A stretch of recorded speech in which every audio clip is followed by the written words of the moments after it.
तो आप देख रहे हैं हमारी खास पेशकश नोएडा टू नेपाल, सच की पड़ताल। सवाल यही है, सीमा हैदर जांच एजेंसियों के रडार पर क्यों आ गई?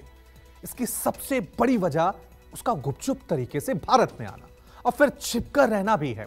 जांच में खुलासा हुआ कि नोएडा आने के बाद तकरीबन 50 दिन तक सीमा हैदर और सचिन अपने घर से करीब 2 किलोमीटर दूर किराए के मकान में रहे और दोनों की प्लानिंग कोर्ट मैरिज करने की थी।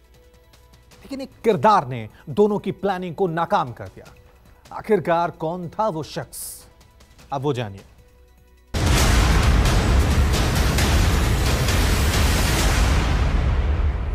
सीमा हैदर की कहानी तो यही कहती है कि वो प्यार की तलाश में भारत आई, लेकिन उसने भारत आने का अवैध तरीका अपनाया। इतना ही नहीं, एटीएस की जांच में खुलासा हुआ है कि सीमा हैदर और सचिन तकरीबन 50 दिन तक छिप कर रहे।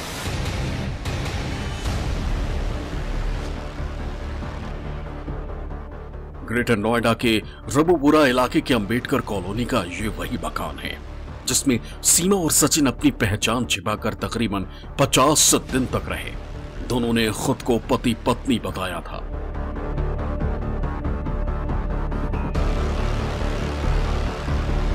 इस समय मैं मौजूद हूं रबुपुरा के अंबेडकर इलाके के उसी मकान में जहां सीमा 50 दिनों तक यहां पर रहती रही। पाकिस्तान से सीधे वो इसी मकान में यहां पर पहुंची थी और यहीं पर इसी मकान में सीमा के जो तथाकथित पति है सचिन, उसने यहां पर कमरा लिया था और लगातार वो यहां पर 50 दिनों तक रहते रहे।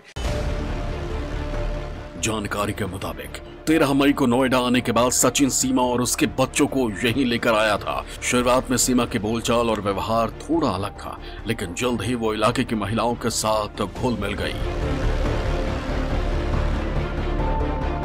ऐसी ना लगाई कि दूसरे देश की है। ऐसे पैर आप पहनने लग गई कि साड़ी बांध एक रहूंगी, फिर सूट पहन गई। सिंदूर बिंदी सब लगाती थी? हाँ, सब लगा गई। अच्छा, तो आपको शक नहीं हुआ बिल्कुल भी? ऐसी का पता ही हमें कि पाकिस्तानी है। हाँ। कभी बातचीत करती थी आपसे? मतलब बातचीत में क्या करे वो सब थे? हाँ। बच्चे भी आवे उनके हमारे छत पे। हाँ। छत पे बैठे रहे बच्चे भी। जिस अंबेडकर कॉलोनी में सीमा और सचिन किराए के मकान में रह रहे थे, वो सचिन के घर से महज 2 किलोमीटर की दूरी पर था। इसी से पता चलता है कि सचिन और उसका परिवार नहीं चाहते थे कि किसी को पता चले कि सीमा पाकिस्तानी महिला है। सचिन, सीमा और उसके बच्चे साथ रह रहे थे। सीमा और सचिन कोर्ट मैरिज करने वाले थे। सचिन के पिता नेत्रपाल ने वकील से संपर्क किया। 30 जून को नेत्रपाल वकील के पास बुलंदशहर पहुंचा। सचिन और सीमा की शादी का जिक्र किया। डॉक्यूमेंट से सीमा के पाकिस्तानी होने का पता चला। जिस वकील से सचिन के पिता ने संपर्क किया, वो जानता था कि पाकिस्तानी लड़की की कोर्ट मैरिज कराना आसान नहीं होगा, वो भी तब जब लड़की बच्चों के साथ अवैध तरीके से भारत आई है। इसी के बाद से मामला जांच एजेंसियों तक पहुंचा।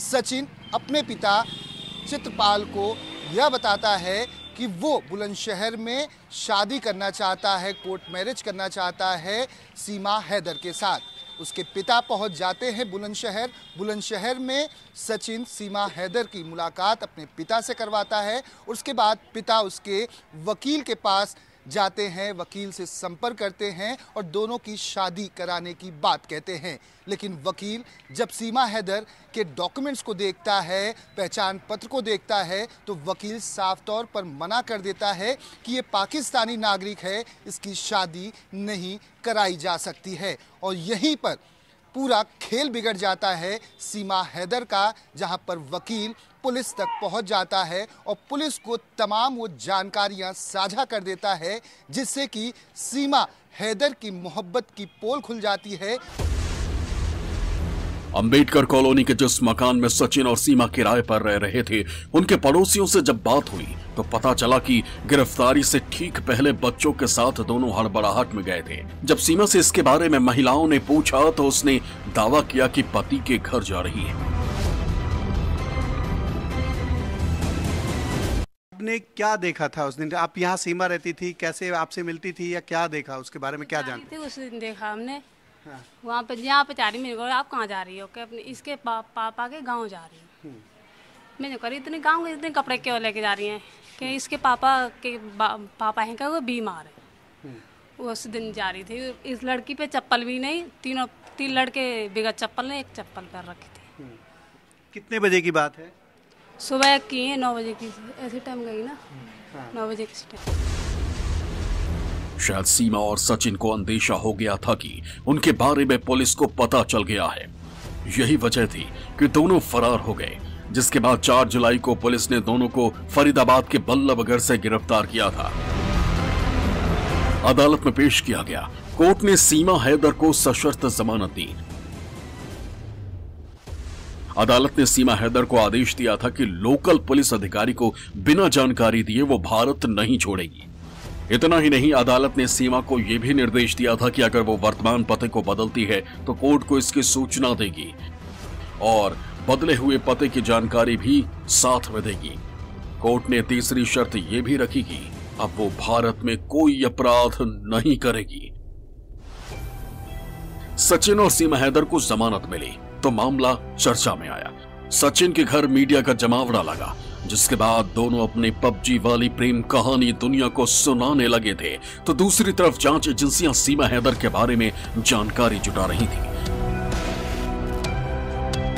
जिसके बाद शक होने पर फिर से पूछताछ के लिए सचिन, उसके पिता और सीमा हैदर को यूपी एटीएस ने हिरासत में ले लिया है। नोएडा से दीपक दुबे के साथ मोहम्मद यूसुफ, न्यूज़ 24।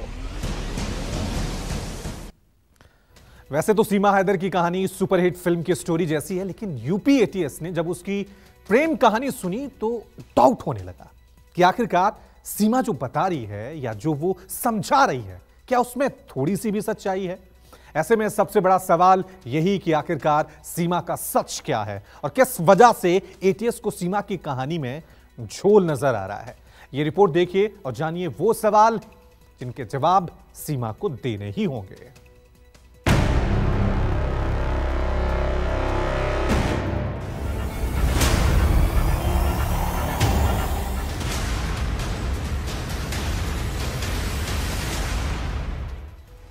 पाकिस्तान से आई सीमा हैदर की कहानी फिल्मी है। इनके लिए पासपोर्ट बनवाए, सारे कागजात बनवाए, फिर हम नेपाल आई पहली बार में, एक बार मिल लेते हैं। मैं बहुत रोई भी एक इंसान का कि मैं ऐसी नहीं हूँ, मैं झूठ कुछ भी नहीं कह रही। अगर कराची से काठमांडू और फिर नोएडा तक की कड़ियों को जोड़े तो ऐसा लगता है कि सिल्वर स्क्रीन पर कोई वीर सारा जैसी कोई सुपरहिट फिल्म चल रही हो।